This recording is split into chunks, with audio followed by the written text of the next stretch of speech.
क्या दियो ना, ये रब का निज़ाम है।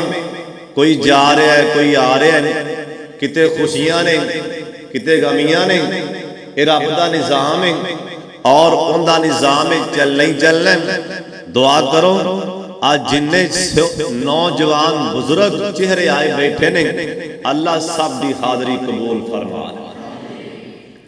मैनू कुछ नहीं आ, परेशान नहीं होना, मैं बिल्कुल ईजी हाँ। अल्लाह के हर काम च हिकमत होंदी, उनकी रजा ते राजी रहना चाहिए। मेरा प्रोग्राम सी छिंबिया वाले चुगे जोर तो बाद, अल्लाह जानता है बड़ी दुनिया पता नहीं आ कितों की, दरिया का इलाका। मैं कल्ले ने घंटा डेढ़ घंटा बयान किया, उतों मैं चूनी गया वापस रास्ते अंदर गड्डी पंचर हुई, मैं कला है सा।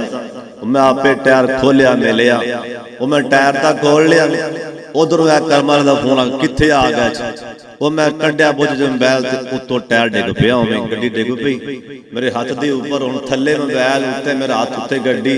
आखे बोलना नहीं, मैं बोला कित्थों, आवाज ओपन सी, बोलो कित्थे आ गए। मैं बाहर खड़ा, मैं उत्थे चुप। एक अल्लाह दी मर्जी कोल मेरे ना कोई बंदा ना बशर, मेन रोड सी, हाथ मेरा थले उपर मेरी कट्टी गई। इन्नी तकलीफ, मैं किन्नू आवाज मारा ना मेरे कोल कोई बंदा खोवे। मेन रोड से 20-25 मिनट मेरे उत्ते गड्डी पई नहीं। फिर अल्लाह ने कोई बंदा घलिया, नौजवानों को आवाज मारी, यार मेरी गल सुनी। भज के बेचारा आया, वो बेचारा फिर परां भज्या, उन्हें 10-12 बंदे बुलाया, चुकी गड्डी थल्लों हाथ मेरा कढ़िया। और मैं अल्लाह की रजा ते राजी हाँ। ये कोई अल्लाह की हिकमत है, मैनूं समझ नहीं आई। को अल्लाह की हिकमत है जी मैनूं समझ नहीं आई। अल्लाह की हर काम च हिकमत होंदी। अल्लाह दे ना हर काम च राजी रहा करो। अल्लाह जो करदा ना बेहतरी करदा। अगे मेरा यार हाफिज़ लई वो बेचारा जख्मी होया है, दुआ मंगो अल्लाह मेरे वीर हाफिज़ सान लई मुकम्मल सेहत अता फरमा।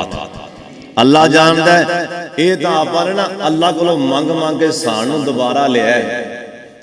सही गल तक कसम खुदा दी इवें जे कि आप सान लए तो इनू अंदरों बाहर कढ़िया, तो उदों डॉक्टर साहब ने आख्या नासर मदनी साहब ने दसिया बाहर आके, मैनू परां बुला के सैड दे कि डॉक्टर ने मैनू आख्या कि 70% खत्म हो चुके।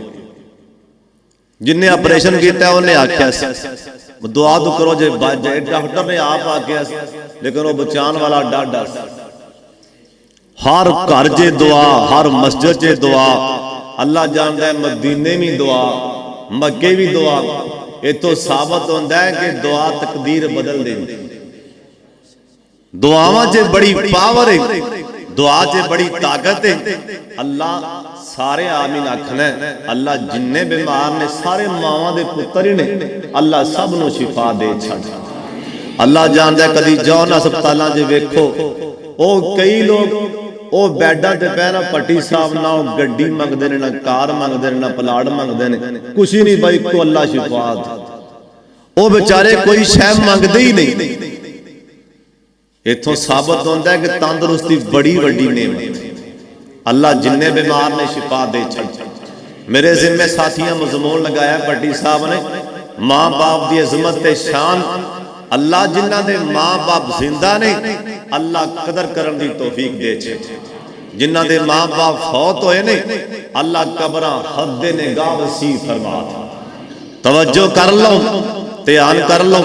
साडे माशरे 80% लोग बाप दे गुस्ताख।